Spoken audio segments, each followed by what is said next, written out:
Hello and good evening. Welcome to Harare Sports Club for the final match between the Midwest Rhinos and the Mashonaland Eagles. It has been a struggle for the ground staff to get us to this point, but here we are. The umpires are out and the teams will be getting out to showcase some beautiful cricket under lights. I hope you guys are excited as we are.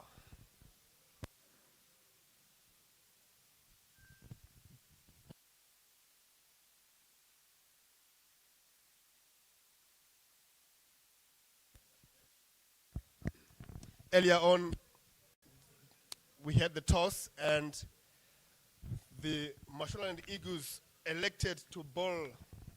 The Rhinos will come out to bowl, to bat. From the look of things, it will be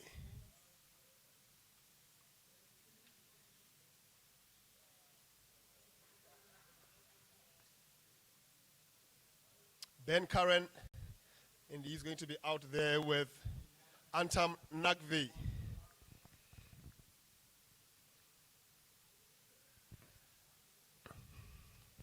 Team news for today. Obviously, Tinashe Kamunukamwe leading the Eagles. Kudzai Maunze, Craig Irvine, Tadiwana Shema Romani, Dion Myers, Wesley Madevere, Tony Munyoka, Lance Chivanka, Ali Hassn, Kashif Afridi, and Kundai Matigimu.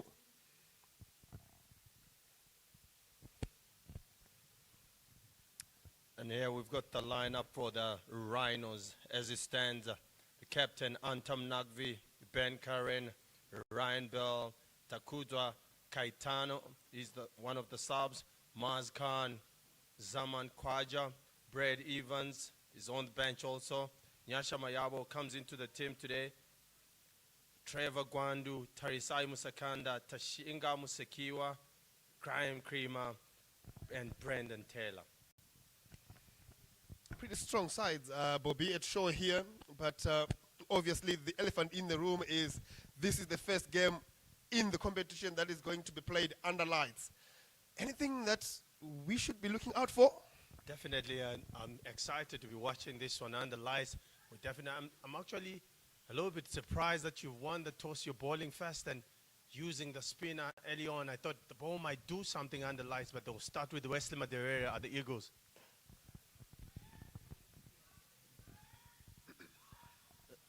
And straight away, Antam Nagvi plays that one to long on to get off the mark. Very interesting because today both teams that have bowled first have elected to go with their spinning options. And this time around, Antam Nagvi is opening up his account in the Rhinos account. And the spin has been very dominant, and it's quite confusing because these wickets have been under covers and there've been lots of rain around. And we can't talk about the humidity. Definitely, I agree with you on that issue. I'm still a little bit surprised. When you're looking at the Eagles, they've got real good fast bowlers. Looking at Lance, he's one of those guys that can run in and bowl it over 135 clicks an hour, and you really need to use that new ball. Now, obviously, earlier on, I was speaking to West Masakadza, and you're speaking about some little patches around the wicket that are providing a whole lot of bounce. And that has been one of the main reasons why most teams have preferred to go with spin, because he's saying from the 6-meter mark, going closer to the batter, there is some sponges there where the ball is stopping and providing a little bit of, and that is a beautiful shot from Ben Curran, creamed through the covers, through the despairing dive of Kamunukamwe to open up his account. A great shot from Ben Curran. They rock him back off the back foot and just punching that one in. Hits it very hard.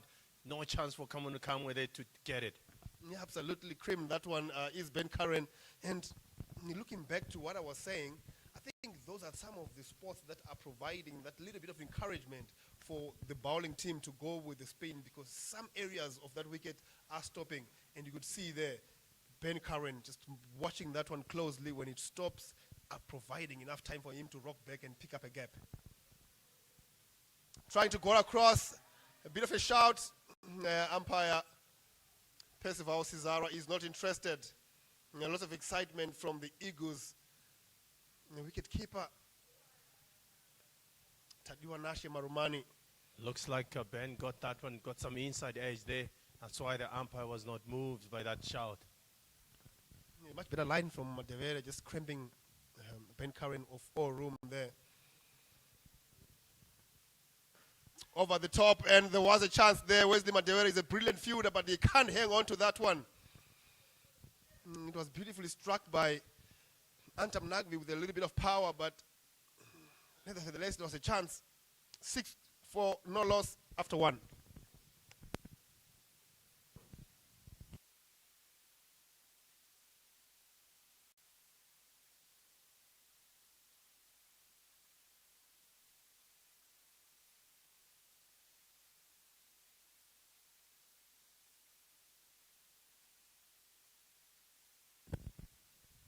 And from the city end, it's going to be Kundai Matagimu, one of the fellas who has really bowled well in this competition.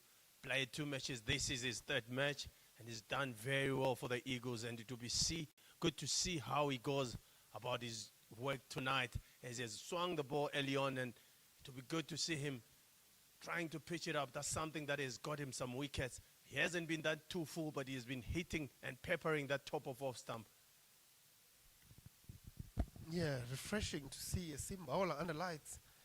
And first time for me commentating at Harare Sports Club under lights. I'm really excited to. All right. I'm really excited to see how this one goes.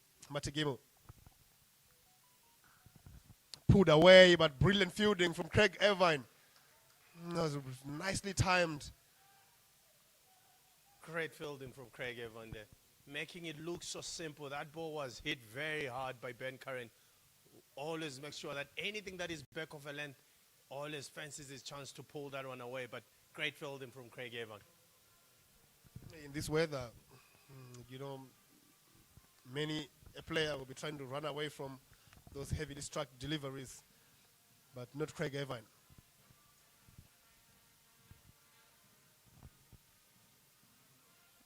Short again, but this time wide.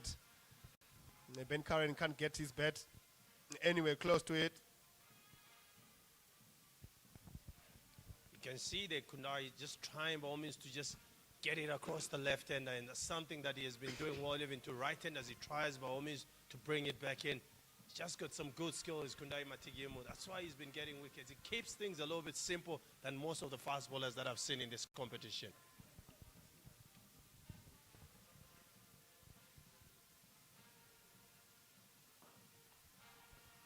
Driven away, straight through the hands of Matagimu. It's a brilliant start this for Ben Curran. He's come out with a lot of intent here, as all the Rhinos batters have been this evening. He gets his 2nd boundary. Normally you see him as a time of a cricket ball, but there was a bit of more muscle on that one. Tina, it looks like he just said, I'm going to lash onto you, and he hits it very well past the bowler. The bowler was just taking cover there. Yeah, he had to have evasive action there, trying to protect himself. But I'm liking this a lot. We've had a couple of games here that batters have had difficult starts and lots of wickets in the power play. Cut away, uppishly over point, and that's going to run away for 4 again. Back-to-back boundaries here for Ben Curran. He's looking like he wants to take this game on by the scruff of the neck. Ben Curran is in a rush, I tell you. Looks like he's really looking forward to this challenge. Getting Kundai Matagimu has been bowling well, but I tell you, he says tonight is my night, and I see a good shot tonight, I tell you, from Ben Curran. Well, Bobby, if you were looking for an excuse or two to keep bowling the spinners, that could answer our questions.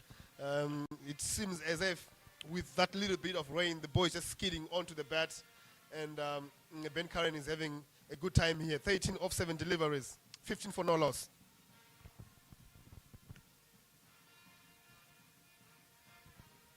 A clever batting. A couple of boundaries and a single to attack the strike. It brings Antam Nagvi, the brilliant Antam Nagvi. I mean, ever since he has been on the Zimbabwean shows. He's been brilliant. Every time he picks up a bat, he's up to some brilliance. He's been quite good for the Rhinos. He's been even in the A side, Zimbabwean A side, and he's really performed well. He's got a lot of hundreds under his belt. It might be T20, one-day cricket, first-class games. He's piled some runs. He's one of the few guys even in first-class cricket who has scored a triple century. Given as a wide, that one, Kundai trying to bring a bit of some switch-in music, but the umpire says that was too wide, and you have to re-ball it again. Yeah, absolutely. I think, again, you see the two-paced nature of the wicket. That one just stopping and providing steep bounce that was very difficult for Matigimu to control. A great take by the keeper. You know, after a stop-start evening, you do get a little bit pedestrian, but not the Eagles keeper.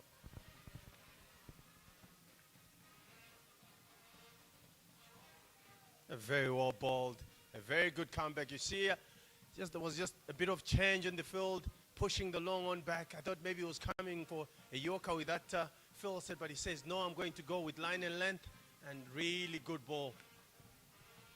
It's a good delivery. I think if you are looking to use that new ball and use it well, you want to air around that top of off stump. That delivery was exactly that.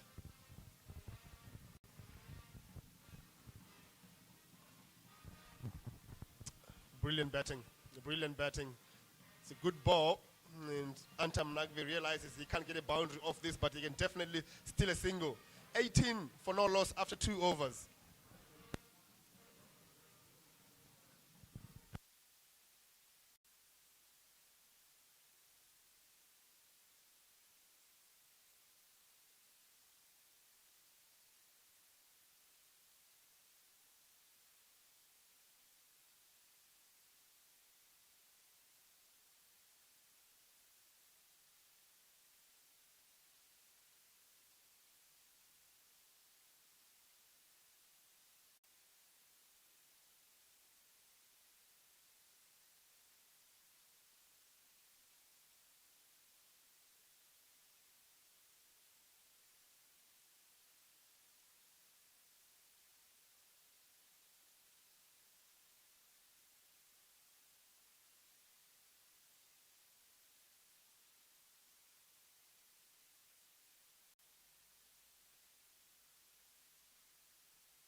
So West Madewe only going through that 1 over. And into the attack now is Kashif Afridi from the golf course end.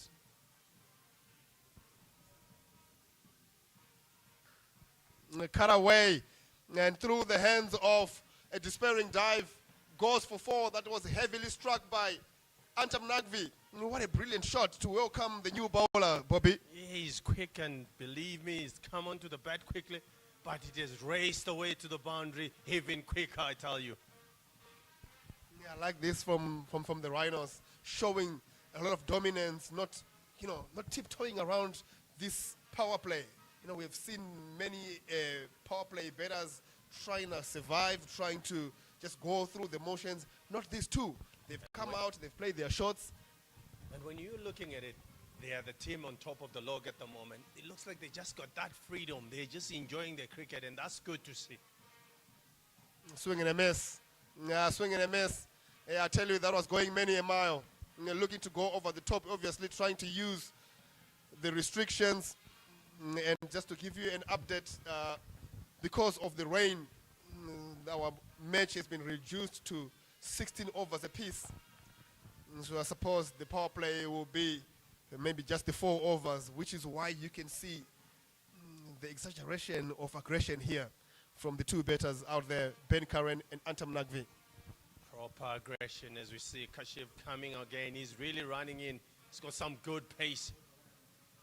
Oh my goodness, that's real pace at his best. You see, he's got a beautiful action. I watched him about a week ago when he played against the Tuskers. He just got a beautiful action and he lets the ball go. He's one of those guys that he will not try to bowl a lot of slow balls. He trusts his length, he trusts his speed. So this is going to be interesting.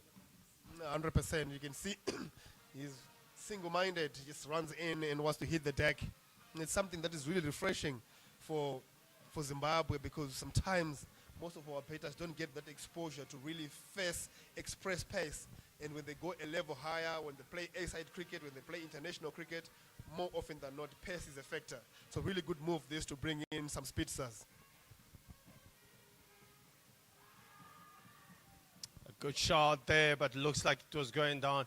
And as we were speaking about, you can tell there that Antam has been beaten by the pace there. Real bowling, good pace is Kashif right now. 23 for no loss. That's still a very good start after 2.4 overs for the Rhinos. And I'm thinking the idea for the Eagles is they think betting conditions are going to improve here under lights. Obviously, Jew is going to come into play. Obviously, we've got a little bit of rain around. So perhaps this game will be shortened further. And I think that's where the Eagles captain is thinking, maybe if we go with the ball first, and we will know exactly what we need at the halfway stage. I agree, totally agree with you on that one. That is some pace.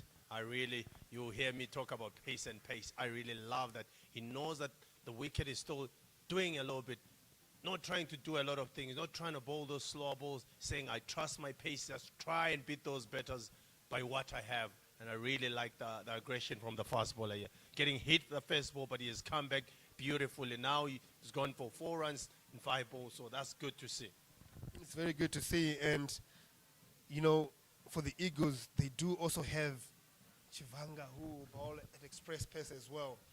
So I'm really excited to see how they will just marshal around those bowlers down the ground, and again beaten by pace and bounce. It has been absolutely great. I've been loving this. What a brilliant over from Muhammad. Not for 4 in his 1, Bobby. And that'll be the end of the over. The Rhinos are 23 without loss after 3 overs.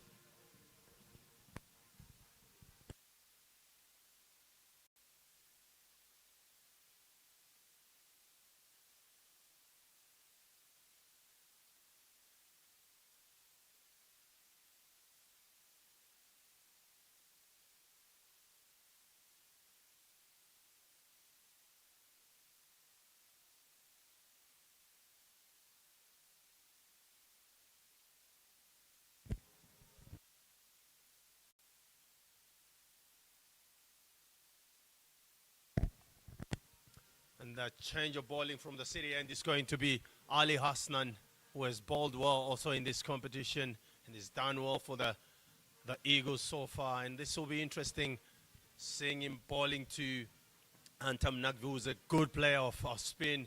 So this is going to be interesting.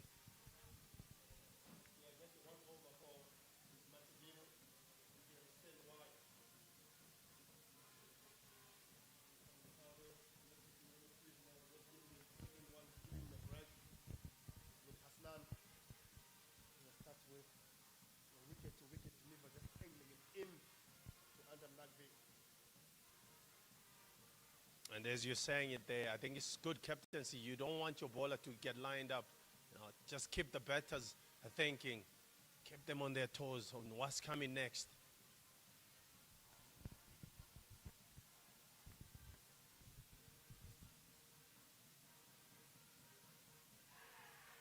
Got him. Has got him. As I was saying it, Ali Hassn, he's got that nick of taking wickets, and straight away he's got Ben Curran trying to nudge that one to short third, but it misses it, just gets the edge, and he's gone. Yeah, disappointed is Ben Curran. He started well, but again, guilty of moving away from a formula that was working. He's been playing nice hard shots to the sweepers and getting boundaries. This time around, getting a feather, trying to find that get behind square on the offside. You can see they're just going through that shot. You'll be disappointed. 24 for 1 after 3.2. And that will bring on the veteran Brandon Taylor, who is in need of runs right now. I tell you, he has been Really out of form. Could this be the night? That would be the question. He hasn't batted well his past 2 games. He'll be looking forward to his challenge. He's a spinner. He's a good player of spin. But it's never easy to just come in and start dominating. Looking and excited to see this contest. Yeah, you summed it up very nicely there, Bobby. Brendan Taylor, he is indeed in need of runs ever since his comeback. That beautiful 40 in the test match against New Zealand was good, but since then he struggled for runs. And as a batsman, you know, just like bowlers, runs are your currency, and the more you don't get many, the value of your position tends to go down. Off the mark straight away is Brendan Taylor. Nearly got run out to the other end. A little bit relaxed, but no harm done at the end. Yeah, I think that's a tactic that most teams are going to be using. They will try and throw the ball whichever end he is going to.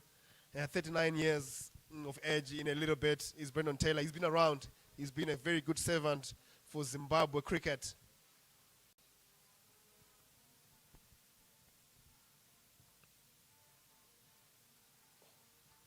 Bang. That's a good shot. Very good shot from Antam Navi. Opening that offside and playing it very well. Playing with the spin. A very good shot. What a gem. What a brilliant shot. Into out. Just realizing the field and understanding that there is no boundary riders on the offside. He gets inside the line of the ball and times it perfectly. What I love about this also, Tina, yes, you've lost the wicket, but they haven't relaxed. They look like they still want to score runs. They still want to go at that rate. Yes, you've lost, but you still need to score quickly. A big shot, but the square leg umpire says not hard. He was still in his crease.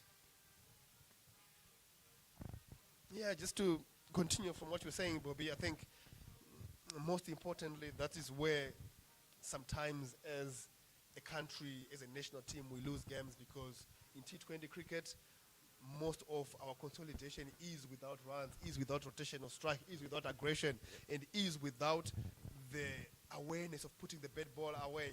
And Antam Nagvi there just showing great presence of mind, realizing that is a bad boy and it needs to go to the ropes. Runs down, cuts it through. Great fielding from Madevera. He is a very good fielder.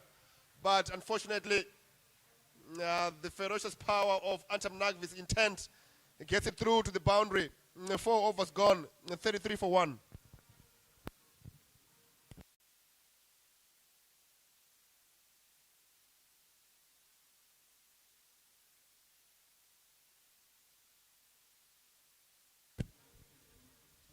And so far, this is our scorecard for the Rhinos. Antam Nagvi is still in there. He's still on 15 of 12. Ben Karen has gone for 14 of 11. He was playing quite well. And on the wicket, we've got Brendan Taylor, who's 1-on-1. And changing the voices, we've got the voice of the voiceless, Master E, is back in the commentary. Welcome, Master E. Fantastic evening, Chris. Thank you so much for having me, and good evening to all the viewers that are watching this live broadcast. I know it's reaching many east, west, all over the globe. Thank you for choosing us to be your source of cricket entertainment this wonderful evening. An exciting encounter reduced to 16 overs courtesy of the rain. But I tell you what, it's going to be explosive cricket. Tanaka Chivanga into the attack straight up.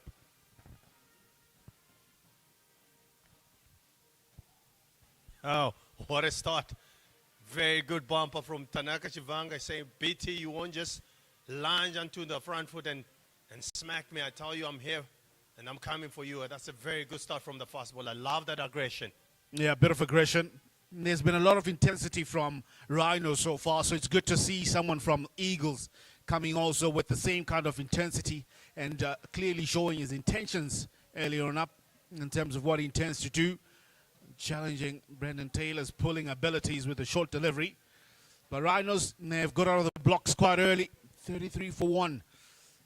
And I love this field set from Tanaka Chivanga, Master E. He's got that third man, but he's very fine, and you've got a deep square leg and saying, pull me if you want to pull me, Brendan. Clipped off the legs, square. Now run away for 4. The rain will make that ball skate on top of the surface. It will glide through. And that's a good boundary for Brendan Taylor. And will settle his nerves. And also it will keep the scoreboard ticking pretty well. Current run rate, 8.5. Projected score in 16 overs will be 137. Would that be a good score for you? Yeah, I'm quite happy with how the Rhinos have started. And you're talking about having wickets also still there in the hut, and you've got 9 wickets, and you can still explore now. If you've got finish those 5 overs of power play, and then you can start. They've got real big hitters who are still in the changing room. So for me, that's still a very good score from the Rhinos. So this will be the last over of the power play like you just mentioned. So we can expect a bit of aggression from both Taylor and Nagvi. Quick single, gets off strike, got a boundary. He rotates the strike, that's good. 5 runs off the first 3 deliveries of this over. Rotating the strike very well. That's the Brandon we know. He hits a boundary and then says the next ball looks for a single. And that's how you can survive there, being at the other end of the wicket.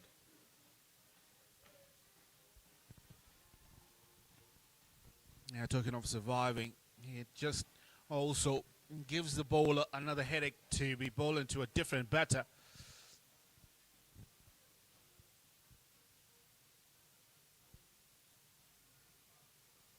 Bowled him, middle stump.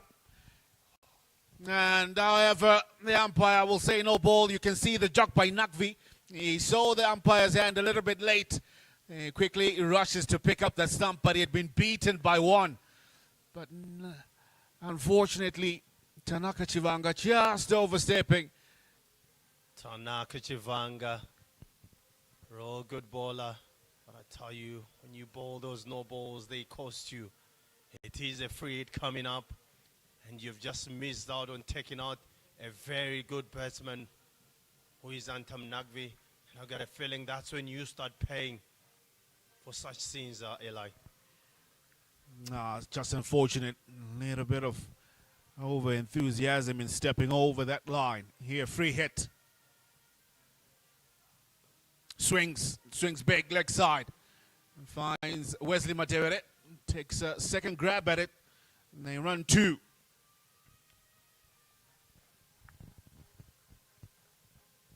Tanaka will feel very lucky on that one, that it has just only gone for 2. He had missed his yorker there off that free hit. But you could tell that he was looking for the block, or trying to repeat the same ball that got called as a no ball. Yeah, already 8 runs off the over with 2 deliveries to go. Looking for the block hole. Dug it out. He scampered through for 1. It's good running. Love the aggression that Rhinos has. I spoke about it. Already going just about 8 and over. In this particular one, they've got 9 runs from it with a delivery to go.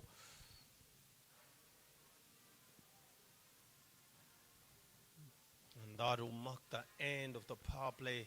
4.5 overs. As you know, that the overs have been reduced to 16 overs per team.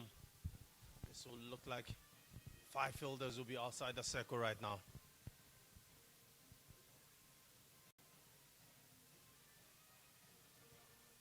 Clipped. Fine leg. Comes in. That'll be Craig Irvine. Does the fielding. End of the over. 5 done. And that'll be 43 for 1 for Rhinos.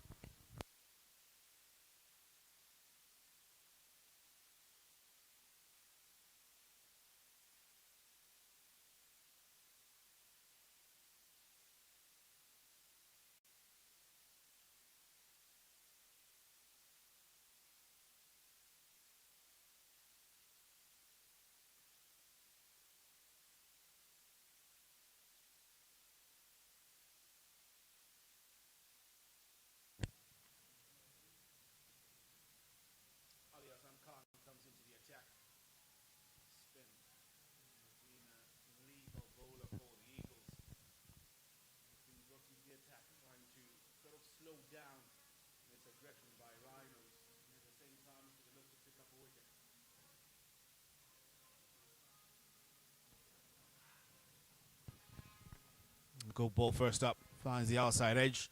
But they still a single. Yeah, quick single from Brandon Taylor there. Trying by all means to be at the other end. He started well. He's of 8 of 6. So the strike rate is much better today from him.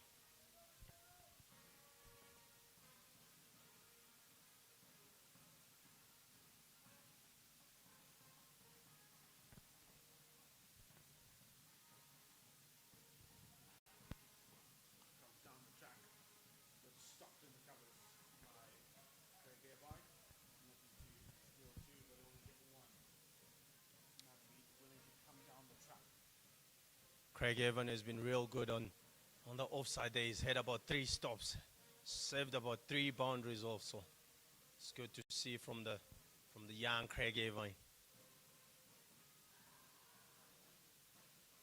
Big shot, but that one going down. Brandon will feel like he has missed out on an opportunity to hit a 4 there. Just tried to hit it a little bit too hard instead of timing it.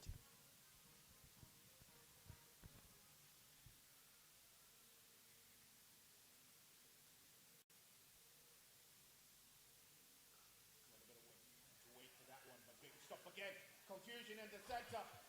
Now looking for a quick single. Nugby ran as soon as that ball was struck. And he finds himself heading back past the some stew in the changing room. As I was saying it, Craig Evans has been brilliant on the covers there. Rolling back the years is Craig Evans. Doing what most of the youngsters wouldn't be doing. I love the energies that he's put for the Eagles. As such runners, they change games, Eli. Terrible decision by Nutley. Running blindly while Brendan Taylor waited to see if it was going to go past Craig Evans. Immediately calling no, but it was too late. His partner was already halfway down the track. And he just continued his run back into the changing room. And when talking about that, you say to yourself that call was Brandon's call. It wasn't Antam Nagsvi's call, but he kept on running. And Brandon said, I'm not going anywhere. He just stayed there because rightly so, it wasn't a run. And just like that, Rhinos find themselves 45 for 2. And should be Tarisaim Sakanda who walks in. Courtesy of that miscommunication.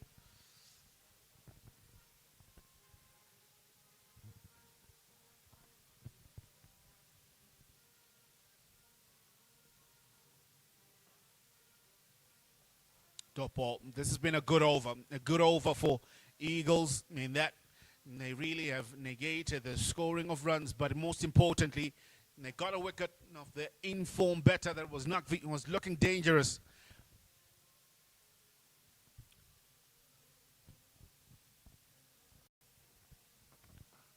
Goes big. That's hit very, very well. And that'll go all the way. The maximum from Brendan Taylor's bat. Maximum from Brandon. He says, you toss it up, I'm going downtown. And he hits that very well. And that marks the end of the over. 6 overs gone, 51 for 2.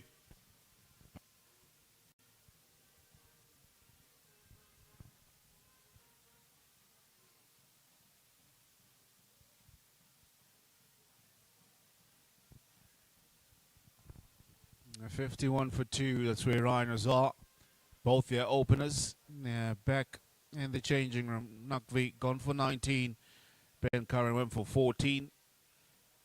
And Brendan Taylor still in and is joined by Tarisaim Sakanda, who will be on strike at the start of the 7th over. Kanaima Tigimo will be brought back into the attack for his second. Had an expensive first over, went for 12. What can he do now? Leg side, they're running quickly. They do settle for 1.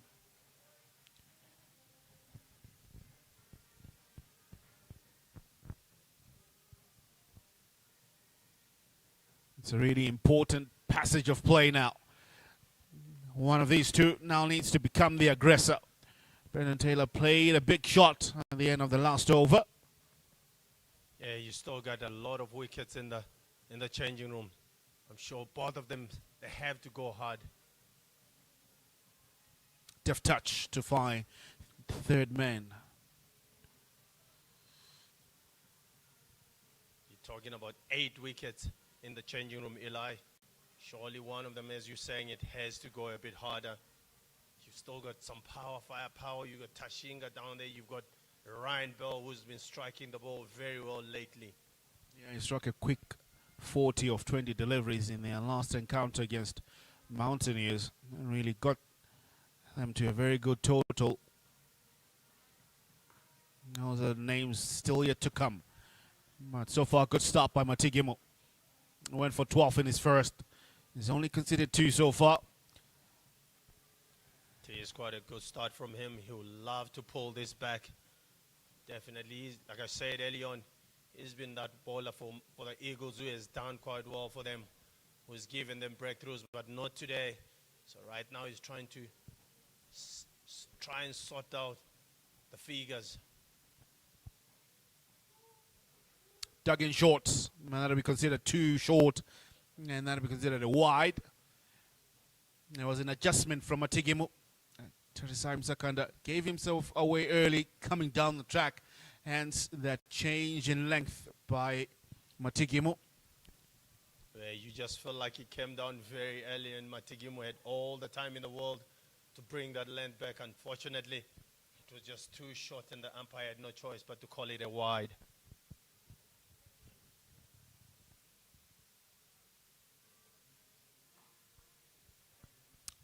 Better. Shorter. But still they get 1. You'll take that. There's been a good comeback by Eagles. And I say that because Rhinos had got out of the blocks quite early. And in how Eagles have come back, they've picked up 2 openers who are looking dangerous in the form of Ben Curran and Antum Nakvi. Now 2 newly batters at the crease. Brendan Taylor's looked good for his 15 off 11. Sakanda still trying to get his eye in. Push just on for 1.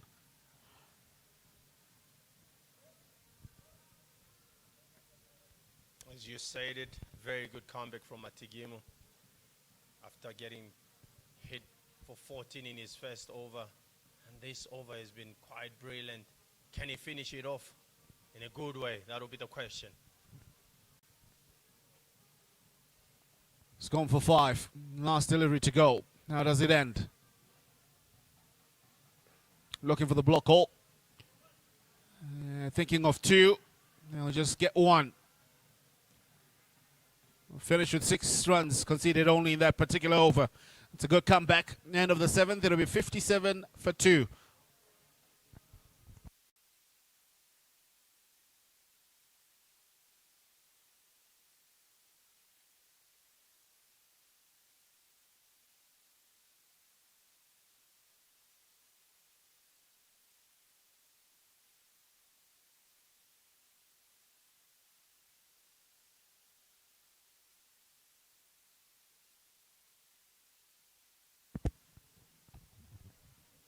Current run rate takes them to around 130, but I'm sure they'll love to add just about 20 more runs to that. And it'll take somebody taking a risk. They can get 2 or 3 big overs. That'll definitely get them to that 150 mark. And 150 will be a good score on this wicket. And in 16 overs, you're saying game on.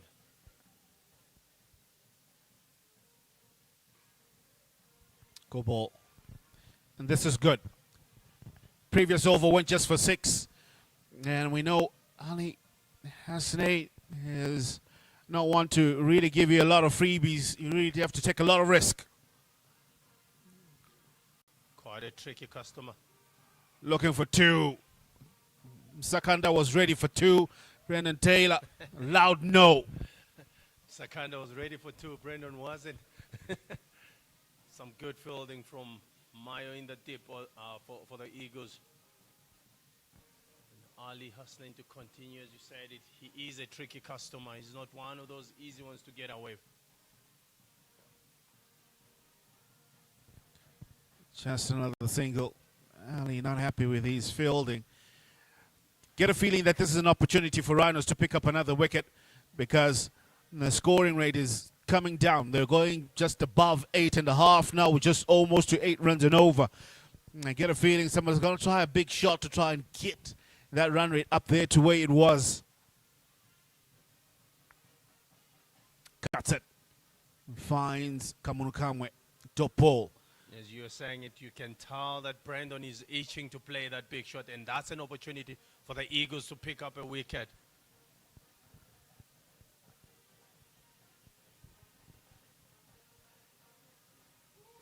Big swing. Playing across the line. Inside edge. Get a single. Shots of desperation, you'd say. End of the over. The score will be, after 8 overs, halfway through the innings, Rhinos are 61 for 2. I say 61 for 2. I apologize for our graphics. They will catch up shortly.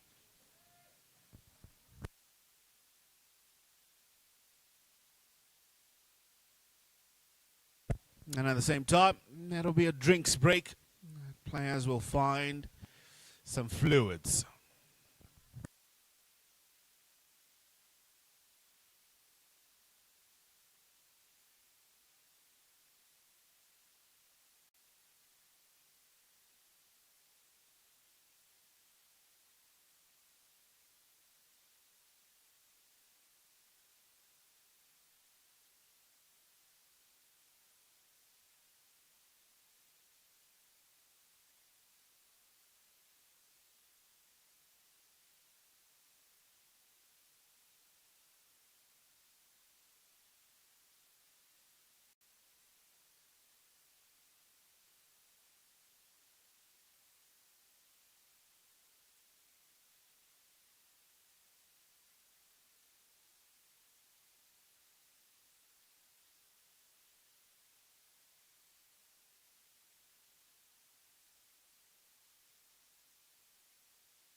Right after drinks break, Rhinos 61 for 2. Energized. There'll be a change in bowling, and there's a change in voice also in the commentary box. Tinashe Chimbambo joins me while Chris Mpofu will off to find some coffee. It's a pretty chilly evening. Dion Myers played straight. Top ball. Interesting situation that Rhinos find themselves here, Tinashe. They got off the blocks quite early with their two openers, Nakvi and Ben Curran. Maraev, at the loss of those 2 wickets, things have slowed down. Run rate now at 7.5. Yeah, like what they say, Eli, the best way to keep tracks of the run rate is to take wickets. And the Eagles have done so, picked up 2 quick ones. And Tarisai Msakanda, 5 of 6. Brendan Taylor, 18 of 18. I suppose Kamunukame will be happy with how his bowlers have managed to firstly pick up those wickets, but secondly consolidate those wickets by a lot of dot balls. Reverse sweep attempt is a big shout. Did that come off the face of the bat? No, it came off the pad. Brandon Taylor really, he showed that this was a premeditated shot. Probably just stepped out of line. The impact could have been just outside the line of those three stumps. Probably what could have saved him. But it's given us runs, so that did come off the bat, as you can see, as a single accounted to Brendan Taylor. With an offer, chops it on. Well, when it seemed like as if that with an offer, finding the bottom edge in an effort to hit it too hard, Terisai Sakanda chops one on. He has to go. Yeah, Dion Myers just dangling out a carrot outside off stump. There was with an offer, but the two-pace nature of the wicket maybe undoing Terisai Sakanda. Another wicket here for the Rhinos. Tumbles 62 for 3 after 8.4.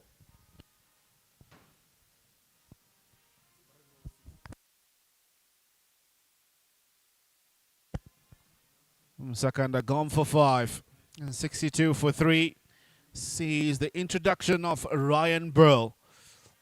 It's coming in quite early. And you can understand the need to have him up the order because they need runs on the board. 16 overs is only what you have. 8 already gone. And you just have about 7.2 remaining. And he struck a very good innings of 40 of 20 in their last game. And they need that same kind of input right now.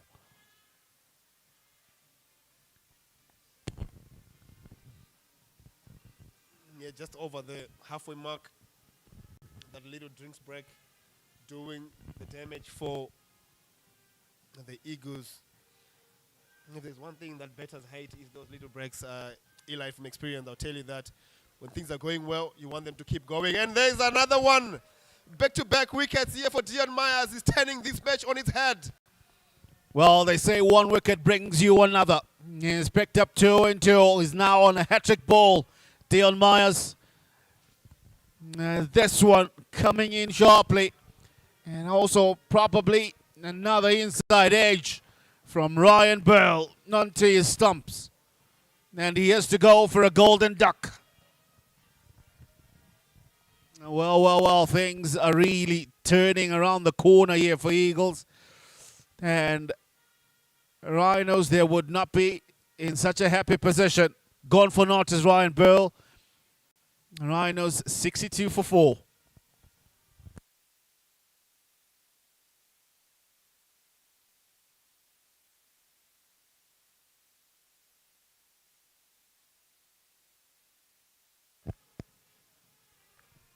Well, no one could have really written such kind of a game for us to have here. Rhinos started with the blistering pace with the pair of Nugvi and Curran. But however, at the 10 of the third over, 2 wickets down, they lost both of them. One courtesy to miscommunication between Brendan Taylor and Nugvi. Seeing Nugvi being run out. A couple of overs later, we saw Brendan Taylor also departing. And now Ryan Burl, after facing just one delivery, he's back. And the team dress up. Shingam Sekiwa, another big hitter, sent up the order again.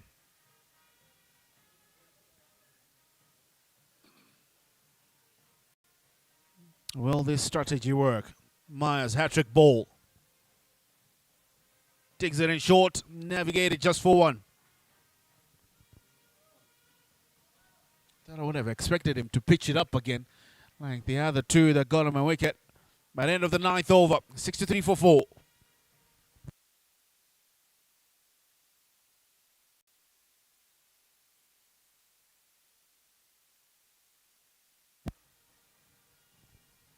There we go. Rhinos betting card. Top three in double figures, but no one going past 20. It's only Brendan Taylor who's still there, 19 of 19. Probably they will look to him to try and lead the acceleration, because now he really has no option but to be the man that really tries to amp up things here for Rhinos. But meanwhile, Eagles, they'll try to dig in, tighten the screws now.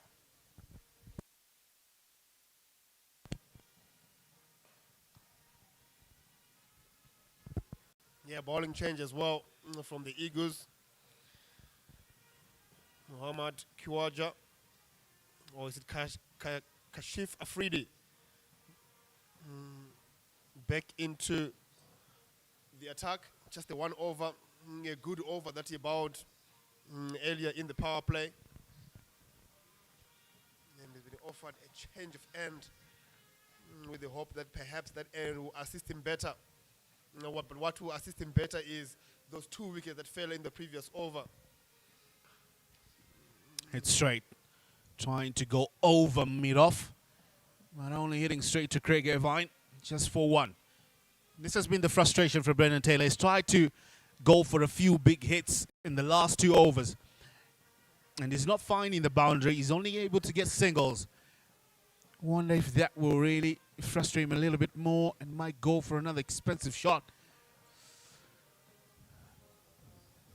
Msekiwa on strike.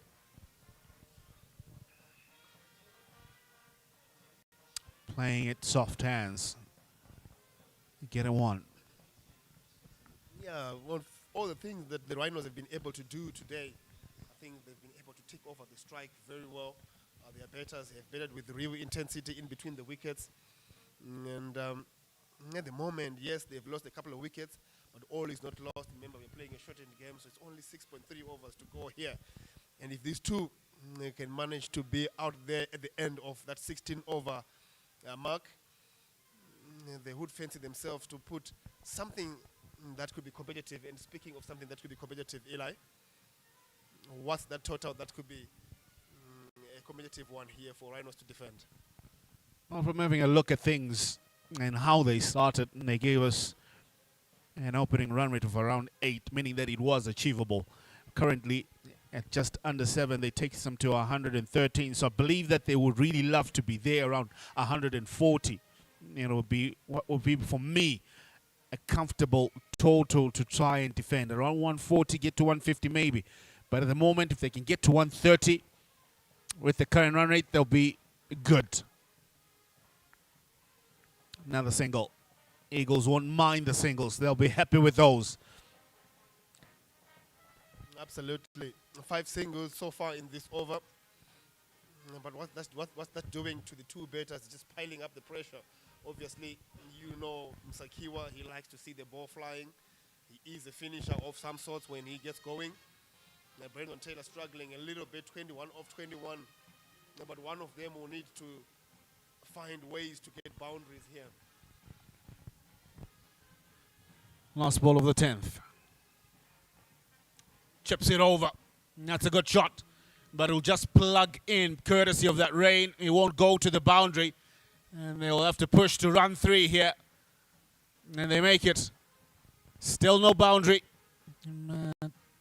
10 overs done. 71 for 4.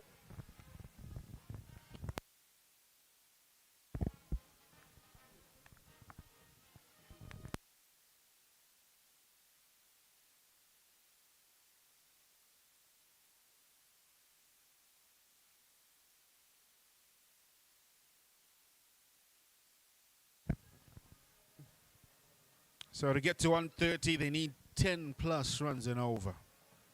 Currently going at 7. 7, they get to 114. I have to say, you did mention that they need to find ways to score boundaries. Looking at where we are in terms of the wicket that is being used, either side of the wicket, very long boundaries. The only shorter one would be to go straight. Does Brendan Taylor take that option? He's a very good hitter. Straight down the wicket. It'll be interesting to see, but as they say, whenever you're in doubt, go straight. And that is through the legs of Matigimo. Or is it and that's going to run away for 4, a fortuitous boundary for Brendan Taylor. Yeah, he needed a mistake from the fielder in Matigimu. He hands one over to Rhinos here because he had found the man. It probably meant there could have been just be one there. But they're gifted 3 more to get a boundary. It had been a while since they had a boundary. Is that the luck that the Rhinos need to get that momentum back? A swing and a miss as well. A little bit of bounce, as Brendan Taylor just alludes to there. The ball just too passed in some way. Sometimes it's skidding on because of that rain. Sometimes it hits dry patches. It's just offering a little bit more bounce. Hence the difficulty that we have seen not only today but throughout this tournament in terms of run scoring.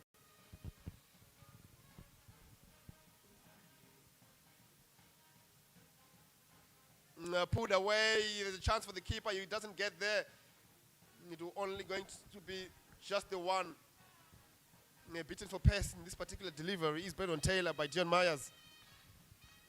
Yeah, just talking about boundary count. The last one was that 6 that was hit by Brendan Taylor, and that was in the 6th over. 4 overs later, so you get your next boundary.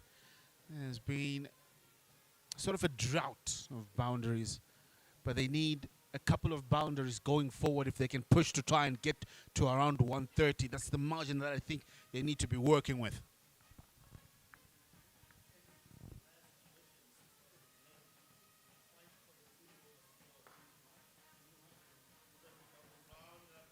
Also going to run away for 4. The Eagles here a little bit sloppy in the field, and that's costing them the second boundary in this over. Not impressed is Dion Myers. Yeah, hit straight to the fielder at mid-off. And they're leaking boundaries here. That's the Eagles. They had been pretty good so far until this particular over where they've given away 2. And already it's looking like a good over. 9 runs off it with a couple of deliveries to go.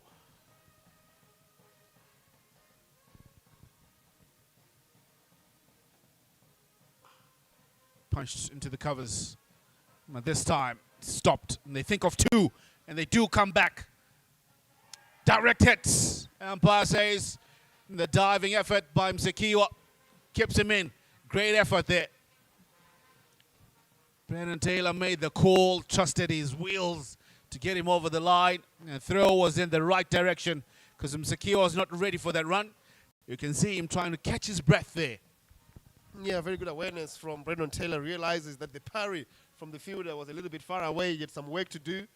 And him going to the danger end realized the easier throw was to the bowling end. And Msekiwa, with the exuberance of youth, could turn around and skip through. And with the aid of a dive, he makes it 2 very important runs.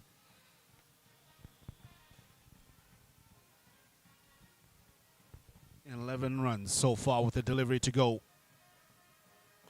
With an offer. And that's over the cover. And that's a mighty hit. And that's a big hit. And that'll go away for 4. And over. And that has 14 runs from it. Yeah, very good finish of the over from Msekiwa, but massive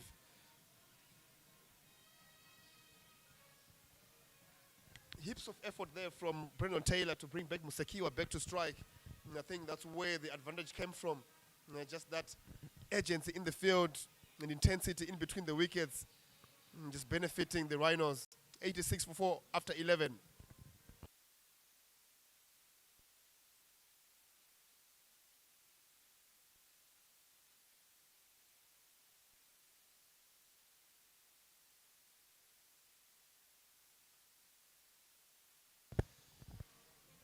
Yeah, change of gloves. Probably gloves coming through with a message. You need to step on it, boys. They have wickets in hand. 5 overs remaining going forward from here. The run rate still just under 8 at 7.8.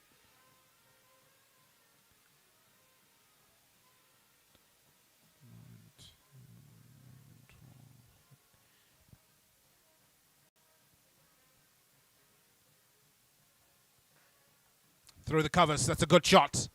This one It's a good chase by Matevere. Cuts it off.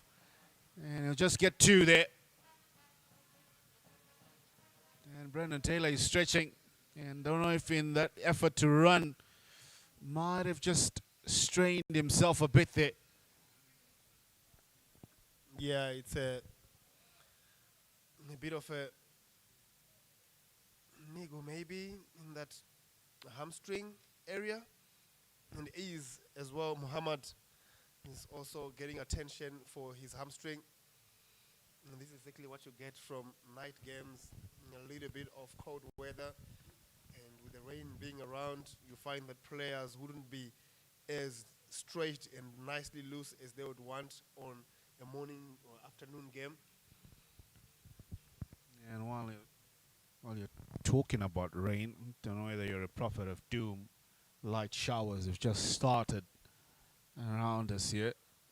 They've been nice and quiet at the start of the game. And while these two players are actually getting some attention, it might just get heavier as we go on and affect the game. Now Brendan Taylor, Doc has done some work. Feel like he's up and about. While Ali's still down.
All right, the bowler, I don't think he'll be able to continue. He's going off. I see the ball being handed over to Wesley Matevere. It just bowled one delivery. That's Kasif Afridi. Wesley Matevere has been handed the ball. We're going to see a change in bowling.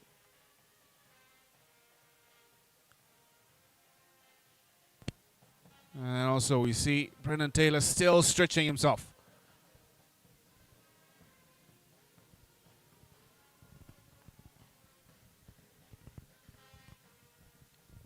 Kamunokamo just sorting out his bowling options. You can see Tanaka Chivanga is going to be offered the city end to finish the couple of balls that are left in this over. Actually, 5 deliveries left in this over. Yeah, that over from Dion Myers, could that have just opened up things for the Rhinos to have maybe a grand finish here, Eli? Yeah, could have 15 runs from the over. That's the biggest over so far in this innings. So definitely that's a platform that they need. Basically, I feel for me that they needed just about 2 more big overs. That'll definitely get them closer to around 140. Around 126 is what they're projected at with the current run rate. So you round it off, that's probably around 130. But if you add 20 more runs, you get to 150 there, which would be an imposing total. No, 100%. I think so far in the tournament, 159 is the highest. So if you're playing a 16-over game, and you get anywhere close to that, you'll be good. Oh, and Brendan Taylor has put up short here. I think that groin or is it a hamstring injury has persisted. Now you feel pity for the player. Yeah, he's struggling, really struggling. In that effort when they were running for 2, he's pointing in the direction when he went for that drive. He sort of extended himself, and he looks to be in pain. I'm sure he'll have a chat even with some of his mates to whether they will continue or not. But he's struggling to run in between the wickets. That poses a danger.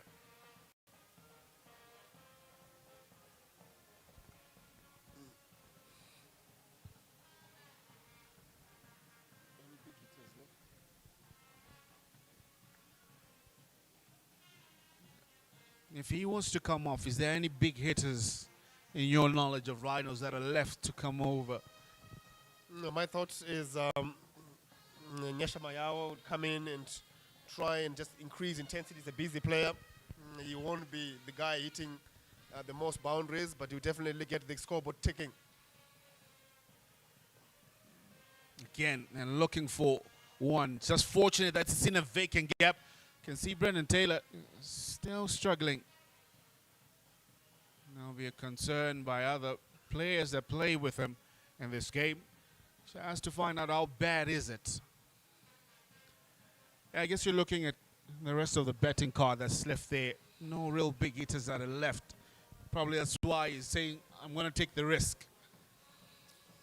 Yeah, is it a risk worth taking?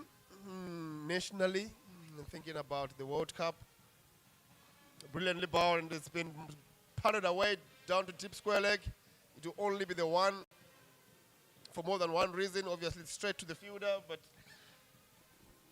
with Brendan Taylor hobbling along, it's going to be very difficult for Rhinos to find anything else other than singles and boundaries from here on. Yeah, very difficult.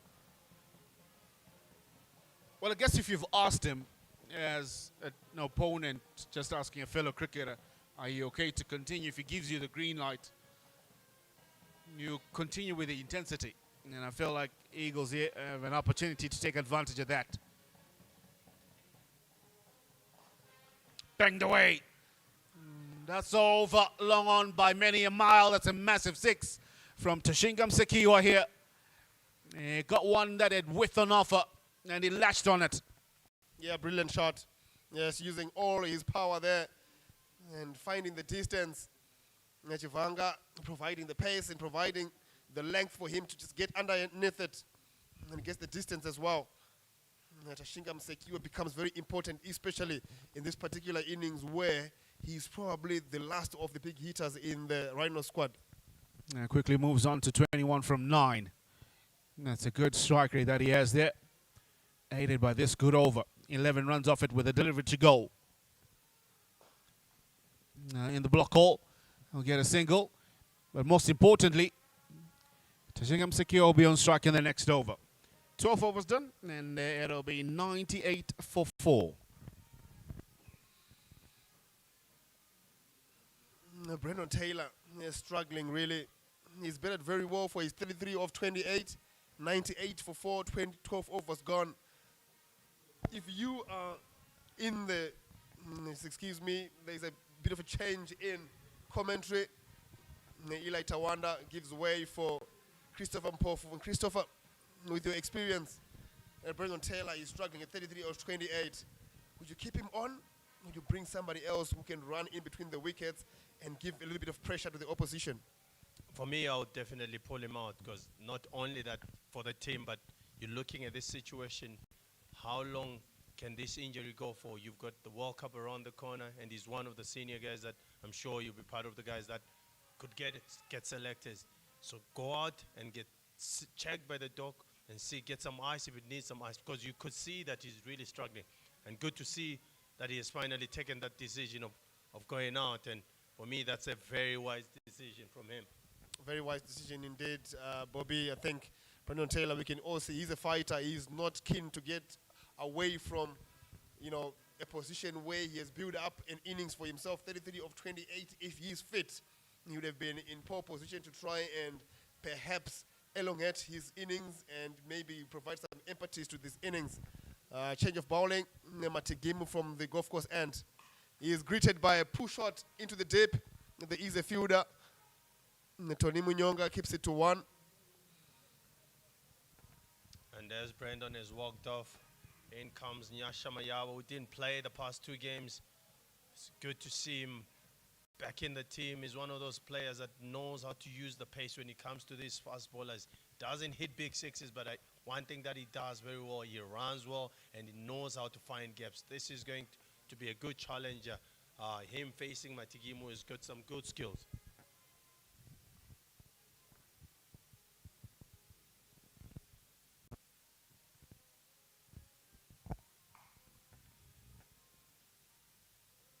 as we're saying it, Nyasha comes in straight away. He's off the mark. He's always looking to score runs, to get those ones and twos, and that will be very important for him. Getting Musekio on strike, who's been striking it very well for the Rhinos. Yeah, absolutely, and with that single, it brings up the 100 for the Rhinos, and it happens after 12.2 overs. Another 3.4 overs to go here. Can Rhinos post an imposing total? Put away, not timed. An opportunity for two. Nyesha Mayawa is very quick in between the wickets. Tony Minyonga makes a meal of it and provides an easy getaway for the Rhinos. As you've said it, these two, they run well, and you've got someone like Musekio who's striking it very well. Last over, we saw him deposit one well over the stands for a big six, and he might take a liking of Kundai Matigimu. Yes, who bowls good lengths, but the pace might not favor him here. A very well bowled. This time, it takes the pace off, as we're saying. It doesn't want to give that easy access for Musekio to just slug it across the line. He just takes the pace off and makes it very hard for him to score a run there. Yeah, Tashinga Musekio doing exactly what he's known for. 25 of those 12 deliveries. A strike rate of 208. I think that's exactly what's needed here by the Rhinos. Pulled away. They're pushing for two. And they get it easily. Cleaned up by Maderere. Running from deep square leg. So I think this is still a good over from Matigimu. He hasn't gone for a boundary. That's something that you try as a fast bowler at the end. If you're not getting hit for those boundaries, you're doing a superb job.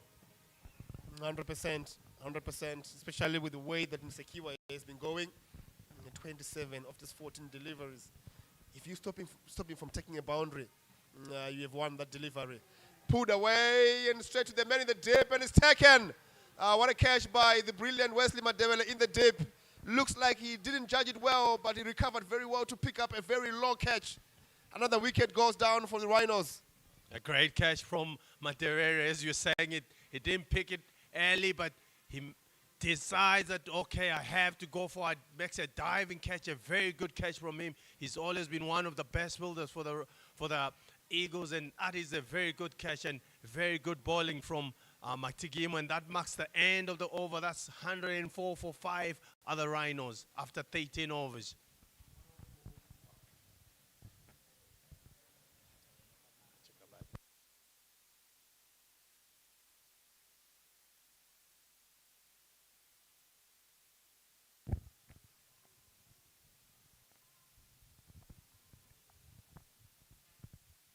And from the city end is going to beat Tanaka Chivanga to continue. And it looks like Graham Creamer, Daddy Joe, they call him, one of the veterans, is in now. But one thing that I've seen right now, I'll say, I think the Eagles have pulled this game back very nicely. They have, and they've done it by picking up constant wickets. They've picked up wickets gradually throughout this innings, and with that, especially with the injury of Brandon Taylor, and then the danger man, Tashinga Musekio, you feel maybe there isn't enough legs in this Rhinos batting lineup. Chivanga will be disappointed. He starts off with the wide. Yeah, you can see why he's bowled that ball. He's got a fine leg, a deep square, cow corner, and mid off are up, a sweeper. Someone like Nyasha, you're saying to yourself, if you're bowling that length, there's no way he's going to hit you over mid-off and mid-on. So he's not pitching it up right now. Yeah, good plans. Again, back of a length. They pick up one. It brings Graham Creamer to strike. That's what I like about domestic cricket. Most of these guys, you play each other a lot of times in first-class cricket, in Pro 50, and now in the domestic T20. So you have predetermined plans for each and every batter, and with the understanding that Nyasha Mayawa's power isn't going to really clear the long on, long off boundary, you allow him to take you on those long boundaries, and you put protection over there. And Chivanga has executed that perfectly in this first delivery. And as you were saying it, I really like that. And also those plans that they have, he's definitely bringing them onto the game and doing it very well. Once again, put away in the vacant mid-wicket area, and this time around, the ball watching from a few of the inner ring fielders allows Graham Creamer to pick up 2, and then he gets off the mark. And that includes the bowler. He just bowled, he says, I've bowled a good bumper, but you still have to finish off. You know you don't have a deep mid-wicket. You know you don't have a mid-wicket. The person that you have is on the boundary, so you have to help yourself. That became 2 runs instead of it being a 1 run then. It's a demanding job, hey? Bowling at the death.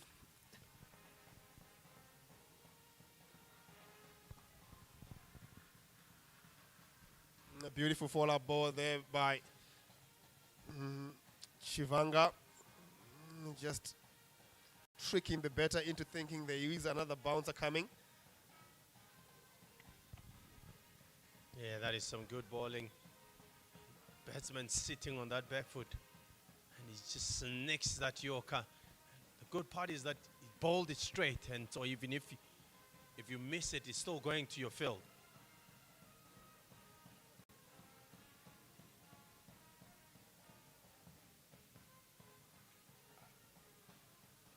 Slower bouncer this time around. He's straight to the fielder in the deep. Does well, brings in the ball back. And beautiful plans this from the Eagles. It's making sure they take care of the bigger things, and the small things are taking care of themselves. The plans have been very good, going short and trying to utilize these long boundaries. And that's the way that Tashinga Msekiwa, the danger man, was also dismissed, just daring him to clear the long boundary, I think 60, 70 meters. And in the end, he couldn't do that. Nyasha Mayao. Yoka, and it's gone past the keeper. Nyasha Mayabo asking the umpires. I also felt that was a little bit too high. He's actually not one of the tallest fellas on the field, is Nyasha Mayabo. And the umpire says, no, that one was dipping on you. Yeah, he doesn't really keep his eye on the ball there. He just got excited and light his eyes up when he saw a full toss. But with a field like this one, you want to be looking at trying to just pick a gap against those deliveries. Totally agree with you on it. This one finally called a no ball. Umpire says this one was not the right ball that you should be bowling, not a legitimate ball. He has to re-ball it again. Nyasha Mayao is just persistent. It's in the umpire's ear there. You see, I told you that was a no boy as well. No, it wasn't Nyasha. And that umpire is not the one responsible for that call. And this is interesting. I'm sure that maybe the ball is a little bit slippery on the bowler here, having 2 that are not landing on the right spot. And again, it's a full toss. It's been hit through the gap at cow corner. Fielder coming in, it's Matagimu. Does very well, just keeps it down to 2. And another no ball has been called again. And this I have to ask myself, I'm sure that is the second no ball. Is he supposed to be still on the, is he still on the bowling? Because I thought that was a little bit too in the over, that they've been going over hip height. This is really interesting. It's a very good question, Bobby. And I think that's exactly what the captain is inquiring about. Nonetheless, we proceed. And he's been heaved away over the field at mid-off. Very good batting from Graham Creamer, realizing the field and doesn't try to hit it too hard. Just hips it over the fielder at mid-off and picks up a boundary.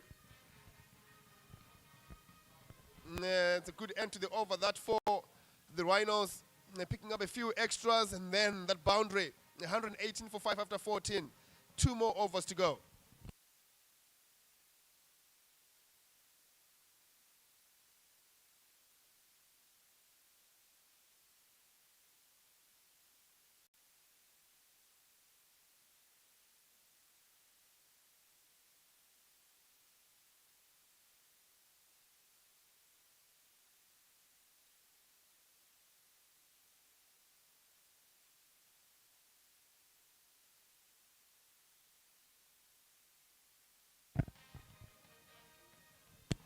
And to ball from the golf course end, Dion Myers being trusted to bowl the last death overs. He bowled some good balls in his first over and his second over, especially his first over, getting those 2 wickets, important wickets that he got. It will be interesting if he is going block hole. Really excited to see how he goes. There's one bowler that I feel he's always been underused, whether it's domestic or international. I felt like he's got something to be a genuine all-rounder, but he's been used more as a batsman, and I believe he's got something in him. Yeah, absolutely. And I think that over that he bowled was a sign, and that ball is perhaps the reason why he hasn't been used as much as you'd have wanted him to be used, Bobby, providing a lot of width. And Nyasha Mayawa, like you said earlier, is very good at using the pace, just glides it over point for another boundary. Great shot from Nyasha Mayawa, as you're saying. He's using the pace, open the face of the bat, and just squeezes that one over point and beating that sweeper. It is a very good shot. As we see one of the players running all the way, about 100 meters to go collect that ball. It's just gone through the fence. Yeah, nah, but I do agree with you. Dion Myers is a decent medium pacer. He skids the ball onto the surface a little bit, and you feel sometimes he's not as used as much as he deserves. And I think that's also something that is up to the player. If he does really want to be a genuine all-rounder, then he needs to raise his hand up like he has here today. Obviously, the last 2 overs hasn't gone as planned, but that over that he bowled, where he picked up 2 wickets, he bowled with discipline, he bowled with good plans, he bowled straight onto the stumps, and he managed to take 2 chopped on wickets. And I think he needs to go back to that. Definitely going a bit straighter. And I know you're bowling to Nyasha. For me, you still need to hit that hard length, because he is not one of those players that is able to hit you over the top easily. And flicked away to fine leg to Craig Evan, who's fielded very well tonight. He's been all over at covers. He's stopped quite a lot of runs there, and it's good to see him leading by example as a senior statesman.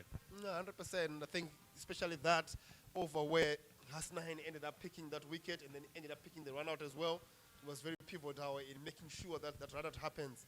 And you want to see that a lot from your senior players. Driven away through cover, not really timed. They will pick up another single. 6 runs from this over, and I think that's exactly what Nyasha Mayawa gives you. Rotation of strike and busy in between wickets. And if you get that in these last 9 balls that remain in this game, there is a chance that they could get to that 140 mark. The busy bees, Nyasha Mayawa. I really like that. I really love the way he goes by. Once again, flicked to square leg and well fielded. That gives him a 1, like as we're saying, that if he's not hitting those boundaries, he's always looking to get 1s and 2s. That's exactly how you want to bet. If there's any children watching, or any parents or coaches, if it's a good ball, you look for a 1. If it's a bad ball, you put it away. And that's what Nyasha Mayawa is showing us here. Driven down the ground, family. Not entirely timed, but you still pick up a 1 early at long on. And cleans up. And you see the umpire, they're not happy seeing Hassn throwing that straight down the wicket. The umpire says, no. The batsman wasn't attempting to get a second run, so there's no need.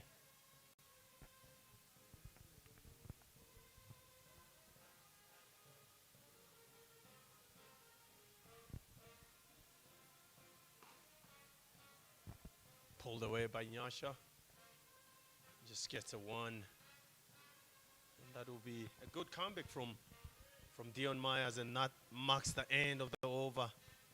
15 overs gone, 127 for 5, 1 over to go.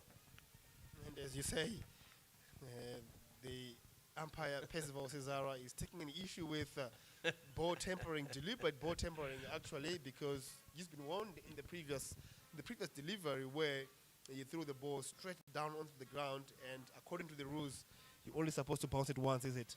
Exactly, and what he's done there is throwing it down where the wicket is, and you're saying you're tampering with the ball, and rightly so the umpire says, I'm sure there will be some penalty runs there.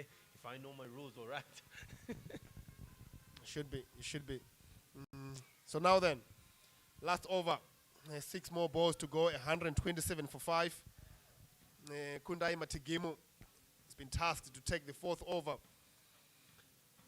And it'll be interesting how Nyasha Mayao and Graham Creamer go about their business in this particular over. Cover line, men at deep backward point, mid on and mid off up. Where is he going? Foolish and driven firmly through the covers. Beautiful, beautiful shot from Nyasha Mayao. Just steadies himself, head to the ball, and pummels it through. That is gorgeous. That is beautiful from Nyasha Mayao. He's just changed the momentum. He's been in there for a few balls. He's now raised to 14 of 8 balls.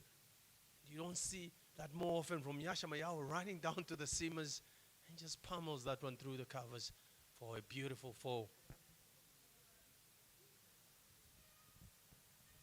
To be good to see the response from Matigimu. Sure, he's going to go a bit shorter this time. See him changing the field. That deep mid wicket being pushed more to the right side, just behind. Is he going to come shorter this time? That's the question. Nyasha swings high. They're looking for 2, but they can't get that. Very good fielding from Dion Myers, who just, beg your pardon, it's Wesley Madavere, who's always looking for the ball to come to him. Yeah, Kundai Matigimu a little bit guilty of bowling straight into the arc of the batter here, especially with the field set. Nyasha Mayao will be kicking himself there, and you can see you feel as if he missed out over there. There was an opportunity to try and pierce or even go over that cover line again. Creamer swings, just doesn't time that one well. That goes to long on for 1 run. Not a good throw from the man at long on. And straight away apologizes to the keeper. The keepers don't like that. I know you don't like that, Chimbambos. I don't. I hate it. I hate it with a passion because, you know, you have got a whole lot of work to do as a keeper. If you're playing a 20-over game, you're expecting 120 balls into your hands, and if 10 of those aren't good, that's where broken fingers and sore palms come from. Quick bumper.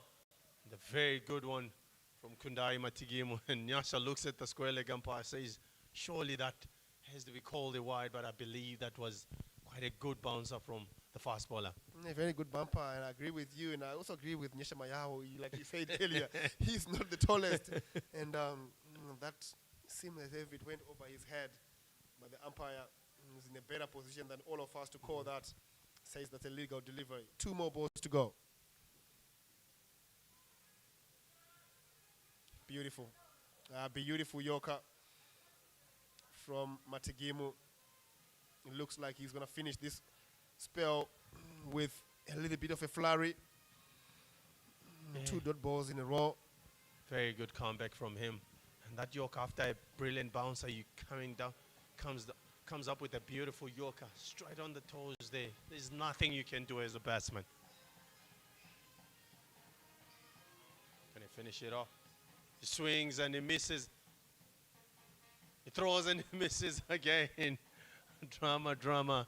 And that's the end of the over and the end of the first inning from the Rhinos, who have posted 134 in 16 overs.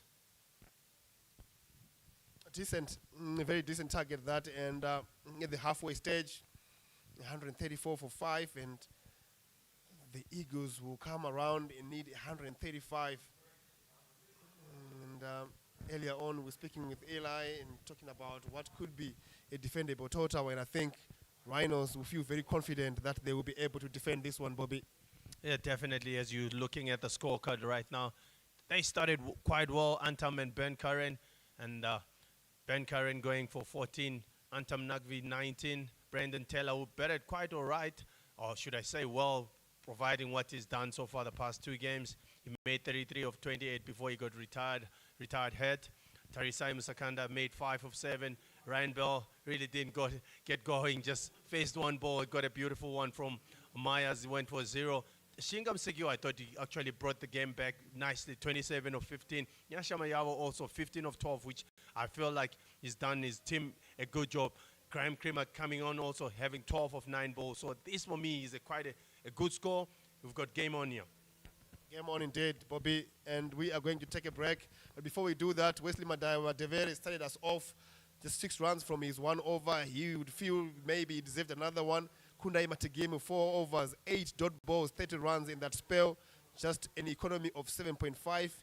Mohammad Kashif, unfortunate to pull up short with a hamstring, 2.1 overs, 5 dot balls in that, just 14 runs. He was going to be an important bowler towards the death for the Eagles. Ali Hassn, brilliant. 3 overs, 22 and a wicket. Chivanga struggled a little bit, 2.5 overs in his spell, 34 at 12 each. Dion Myers with a brace in his first over, but from then on, the Rhinos took control of this innings. 9 extras in that, 16 overs, and a total of 134 for 5. We will be back in a moment to give you the chase when the Eagles try and go for that 135.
We welcome you back to this telecast of the domestic T20 competition. Encounter that features Rhinos taking on Eagles. Rhinos winning the toss and they're electing to bat first. They posted 134 for 5 in 16. And Eagles will start the chase, needing 135 in 16. My name is Tawanda Eli, and I'm with Christopher Mpofu in the commentary box. I spoke of 134, 130 being just about a good place to be. What do you take, Bobby? A very good score, this one, Eli. And as you said, it looks like you were definitely on the minds of the Rhinos there, and they made sure that they get to that 134. And for me, that's a competitive score. Talking about 16 overs, that is, they're supposed to chase that other Eagles. Yeah, definitely. Yeah, it's a competitive score. Rhinos, they did struggle a bit in the middle after a great start from their opening pair of Antim Nagvi and Ben Curran. However, they lost them quickly. And after that, Brendan Taylor steadying the sheep at 33 from 28, striker of 117 was a good one. And they lost from Sakanda and Bell consecutively. After that brilliant over by Dion Myers, picked up 2 wickets for almost literally nothing, 4 runs that costed him those 2. And then Tashigam Sekio came in with a strike rate of 208 and a fiery 25, just off a dozen deliveries. Was able to propel them with the aid of Nyasha Mayava. Also got 15 from off a dozen. And Graham Cream also chipped in with 12 there to get them to 134 for 5. So now the Eagles have a lot of work that they have ahead of them. The captain, Tinashe Kamunukamwe, will be opening the batting with Tadiona Shemarumani. Meanwhile, Antim Nakvi, a spin, will be opening for Rhinos.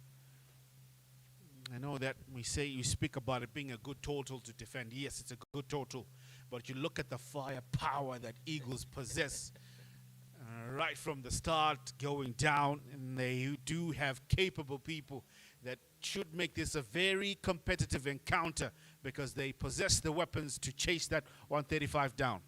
When you are talking about a powerful batting lineup, and that's a good example of the Eagles, they just bat all the way down there. I tell you, the attack that they are facing right now, it's not one of the easiest that you want to be facing. And Antam Nagvi has always started very well for the Rhinos whenever he's bowling, and loves taking the new ball. And as the captain is leading by example. First ball, here we go. Quickly fired in. He starts off with the top ball. His next 4.5 overs will be very, very important for Eagles, how they set themselves up in this chase. Playing across the line. He was hoping to work that leg side. The reason why he's targeting leg side, there's only one fielder in the deep there. Deep backward square, mid-wicket. And also trying to use that pace, maybe hit it over that 45. He loves that shot. Still, 3 dot deliveries. This is good pressure. Every dot ball just puts an amount of pressure on top of that mountain that they're trying to climb for 135.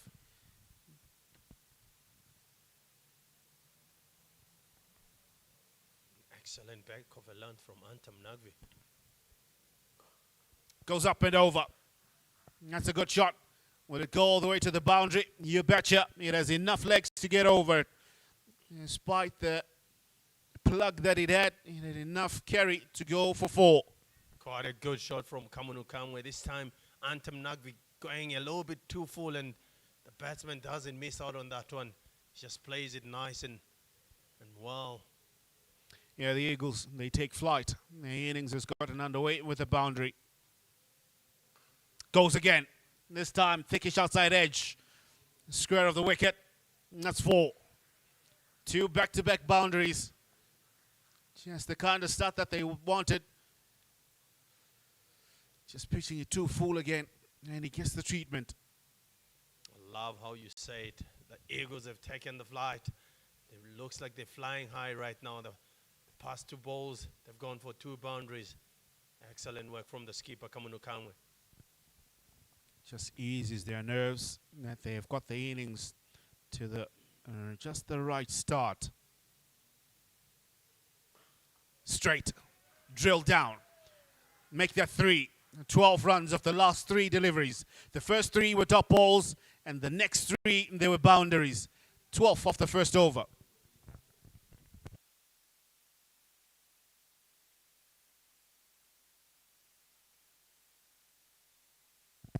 Yeah, we spoke about the firepower and the Eagle possesses, and that's the kind of power that we're talking about. Hard hitting by Kamunukamwe. You could say that the first boundary was well timed. The next one, thick outside edge, but enough power to go over point. And then one drilled past the umpire and the bowler for 4. I really loved the last one. The last one, it was just power and muscle behind it from the big man. And I really love the way they've come out in this inning. Right, Trevor Gwandu. He'll be coming from the city end. Spin up and from the golf course. Now they tend to pace. A man with a decent amount of experience in the local circuit, Trevor Gwandu. He'll be bowling to another international teammate, Tadiwanashe Marumani, facing his first delivery. This is going to be interesting. Trevor Gwandu has bowled quite well in this competition. But first ball, he's hit it hard. And good fielding from Tari Musakanda at mid-off there. Yes, finds the fielder, but that was hit very well. Not looking to play it square of the wicket, that was Marumani. When he looks at that region that's just there between mid-off and mid-on, or just past the bowler, that's where he was trying to aim, trying to hit it straight past the bowler.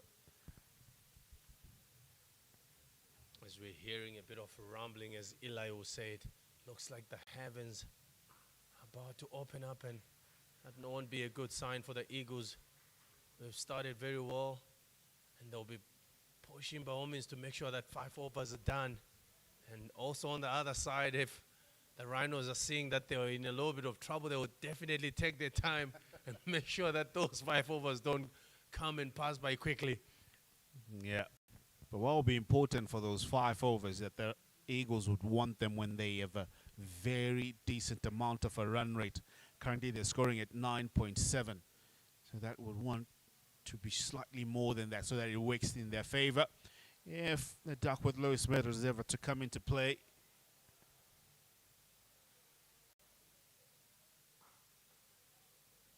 Well played, well bowled. As you are saying that, talking about the Duckworth Lewis method, you make sure that as the Eagles, you're not losing lots of wickets. As you're playing those shots, make sure that you're not losing those wickets. And that's something that they've done well. You score a boundary here, you're definitely in the driving seat.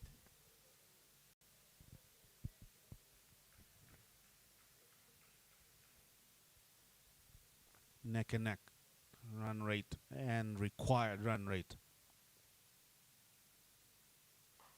Pull away. One bounce and over the boundary rope. That's 4. Too short.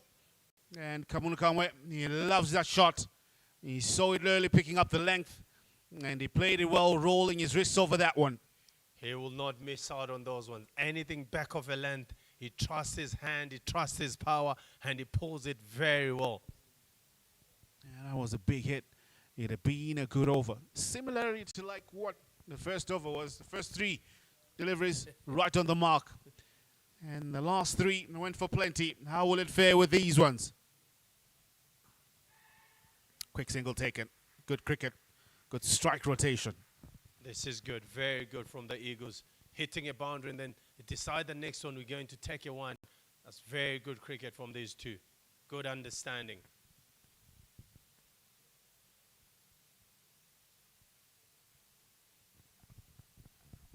Six runs of the 5 deliveries that have been bowled so far. 1 to go. Doesn't get any better to say who's on strike because both of these batters, they will play their shots So it might be Marumani on strike, but I tell you what, if it's within his arc, he will go for it. As you're saying it, I always say when you're bowling to these two, you are never safe as a bowler. There is no breather. Last ball of the second over. Opening the face of the blade, no run. If that had been hit, I tell you, it could have been trouble. But Romani had run all the way. And that marks the end of the over. That will be 18 without loss after 2 overs. The Eagles are right on track.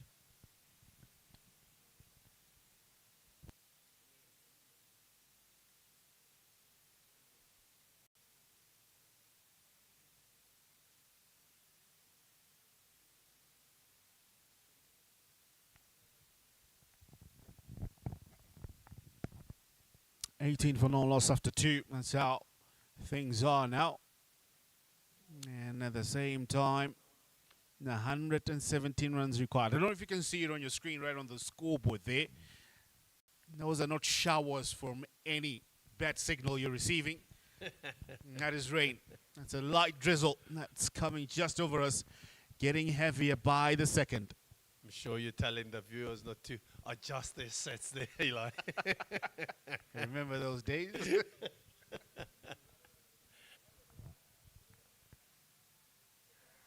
Zaman Kwaja. Just goes through between the gap of bat and thigh pad. Didn't see anything. So did the umpire. The reason why they're appealing. They want a wicket right now because if the rain comes down, it will help them when the DLS that you spoke about, if it comes into play, the duck with Lewis method. Yeah, as you say, Nyasha not happy, but as Tinashe summed it up early on, that these keepers, when they don't get given those decisions, they're always disappointed.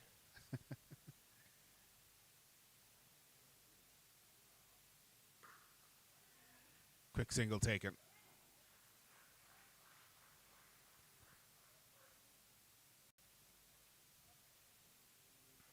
There'll be a change in field, and because of that left hand and right hand better combination, Marumani left-handed better, allows Rhinos just to buy a little bit more time, but the umpire says that's enough. The rain is heavy and the players will come off and the covers, they have to come on. Yeah, quite disappointing. Would have been good to see this game going on and on, but there's nothing we can do. You can't change the weather. As we see the ground stuff running in because the showers have gone a bit more heavier right now. Yeah, quickly coming through with the mats and the covers, because it's getting heavier by every second here. You want to cover that square as quickly as possible. Unfortunate. It looked like we've got a good game set up here. Just hope that this won't be long of a break. I'm not that quite good at fortune telling how the weather will go. We just pray that it is not long a break, because we've got a good match set up here. Eagles looking good for the chase. Meanwhile, Rhinos are searching for an early breakthrough. And players have gone off. The score is at 19 for no loss just after 2.2 overs. Remember, for us to have a game or what would constitute a game, we needed to have about 5 overs completed. I'm currently just at 2.2.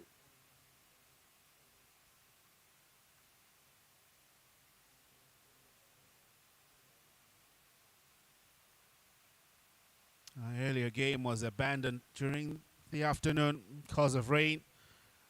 And just at the early stages of the second innings, it has come back again to stop and play here at Harare Sports Club.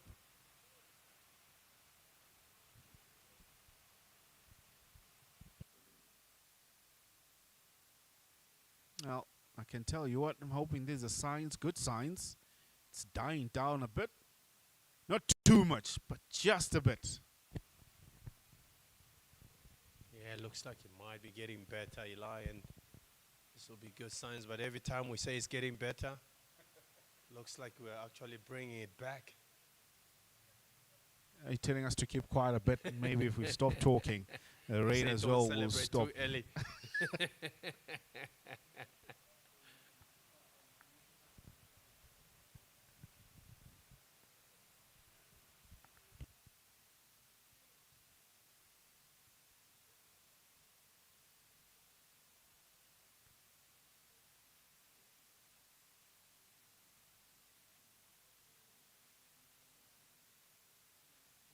I tell you, when you're watching this, the ones that won't be happy are the Eagles. They had a game against Tuskers, got rained off, and yesterday they lost by 2 runs where you thought they had an opportunity of winning a game, and once again today, a bigger opportunity when they were batting very well, and they haven't said no. So I'm sure Coach Pillow, Eric Chauluga won't be really pleased about this. Well, I have had a fair share of travels around Africa, and when it comes to cricket and you find yourself in such situations, I'll say to the Eagles, whoever they owe, they need to pay up. Payback. Pay your debts, and maybe, just maybe, the rainmaker will stop the rain from coming down. Our play will be stopped courtesy of rain. If things get any better, we'll join you then. But for now, we'll take a short breather.